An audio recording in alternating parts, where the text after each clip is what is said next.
To start, my husband, 45M, and I, 41F, have always been poly.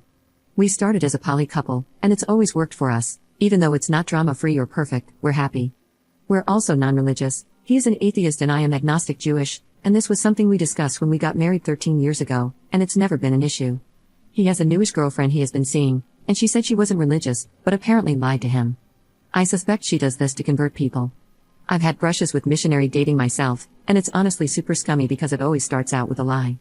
Anyway, he agreed to visit her church with her, which I was shocked about because he's a hardcore atheist.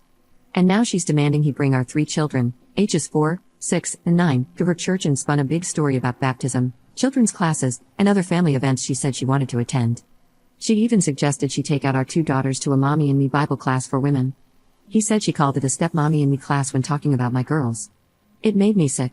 I already didn't like her, and this made me angry and scared. I agreed to an open relationship with him, and we always said our children do not meet or stay with our partner's partner. The kids have never met or gone out with any of my partners. I'm honestly so uncomfortable with all of this. I told him I didn't want our children around her at all, especially in this church. He thinks I'm being unreasonable and said I'm being dramatic and a jerk.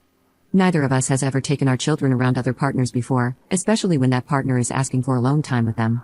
I'm honestly wondering if she is even poly. She has asked my husband what he thinks about certain weddings in her church, even though he has stated he isn't interested and can't legally marry anyone else. He told me she showed him photos of a bridal magazine she bought. He presented this to me as well. She's so funny and quirky, but I pointed out that a woman doesn't show her boyfriend wedding gowns and flowers if she doesn't want or expect to marry him. He said it wasn't that deep even though I disagreed.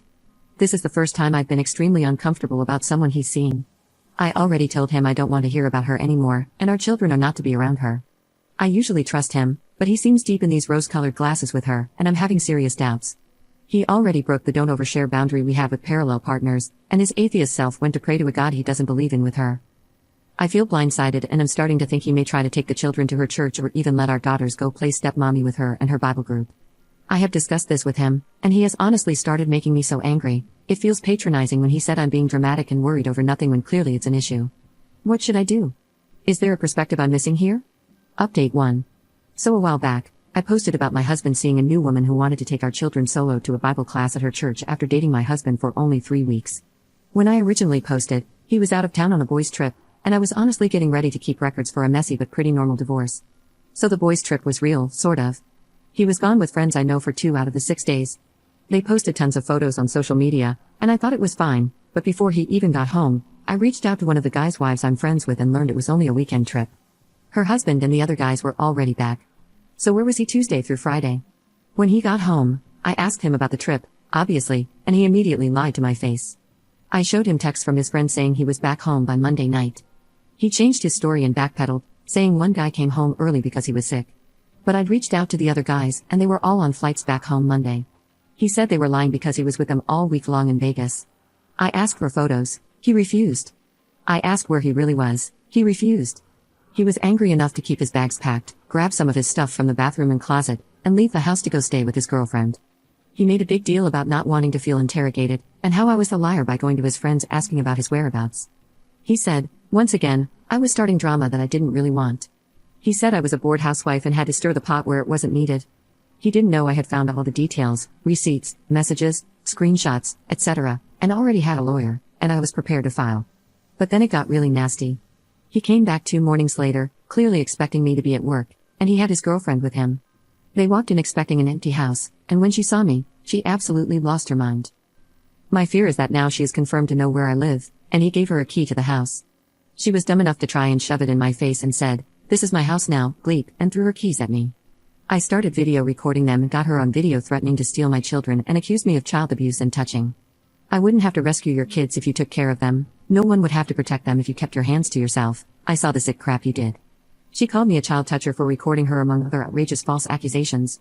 She said she'd been watching me and warned not even to try her in court because she had all sorts of evidence, including witchcraft and the child abuse. I never directly addressed her. I tried to stay as calm as possible and asked him to please have her leave and to come back later alone. He demanded to see the children, but I'd already given them a day off to go play at a relative's house. He accused me of hiding the children from him and said I wasn't allowed by law to keep the children from him. He started quoting laws about visitation rights as well. He wanted to know where they were, and I said nothing. I simply refused to tell him. I said we could talk, Just the two of us, and he refused and said anything I said could be said in front of his girlfriend. Then he went on about how he had no secrets from her. She went into the kids' rooms and stole a bunch of their stuff, claiming it was for them when they go to live with her at her apartment. She also broke anything she could on her way around the house, vases, ceramics, wall photos, anything hanging or that she could knock over. She kept mumbling prayers to herself and at one point shouted that she was going to do an exorcism in the children's rooms. The scariest part was after I locked myself into my bedroom, I looked out the bedroom window that overlooked the road, and I saw 2 more people in his car. Other friends or church members, maybe, and this is when I called 911. Unfortunately, they didn't show up until 2 hours later after everyone had left. I hated implicating my ex, and I'm mad I stopped recording when I made the phone call. He came to the bedroom door and slammed on it so hard I thought it was going to come off the hinges. He said he needed his stuff and I legally couldn't keep him from it. I said he had to make her leave and only he could come into the bedroom. She spoke over him and said it wouldn't matter because it would be her house soon and mocked me for being scared of her. She said, "That's how they are though, they hide like rats in attics."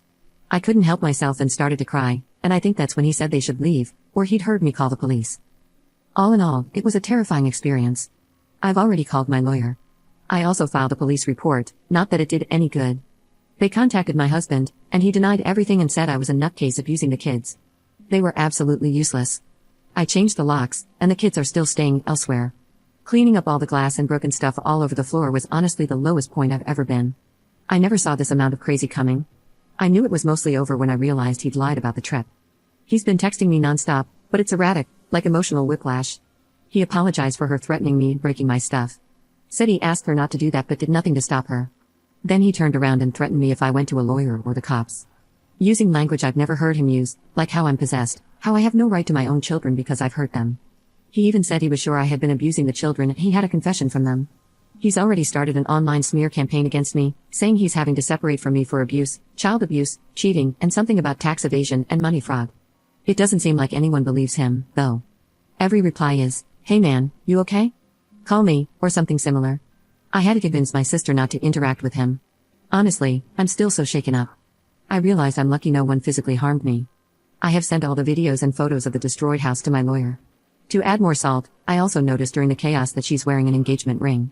It looks like a ring my grandmother gave me that I was keeping in a safety deposit box, and if it's that ring, I'll have to sue him for its return because it's a family heirloom. One of the more unnerving things I overheard was her telling him to tell her you never loved her, and he replied, "We talked about this," but he sounded like he was laughing, like she was being silly or something and not incredibly cruel and manipulative. She had a tantrum and said if he wouldn't say it, he never really loved her. It was nauseating to listen to. She ended up saying, "He said he never loved you." In all of this, he seemed oddly fine with her chaos. I was scared witless, and he was operating as if everything was normal. He wasn't overly aggressive, and he didn't try to hurt me, touch me, or threaten that he would. He didn't seem like he was drunk or on illegal substances. I asked the kids if they talked to their dad about anyone hurting them or if anything bad had happened, and all of them answered in the negative. So it seems like the confession he said he got was a falsehood. Anyway, I'm not going to share the legal stuff here for obvious reasons, but I wanted to update everyone on the situation and thank everyone who gave me amazing feedback and were especially kind to offer good resources for cult deprogramming.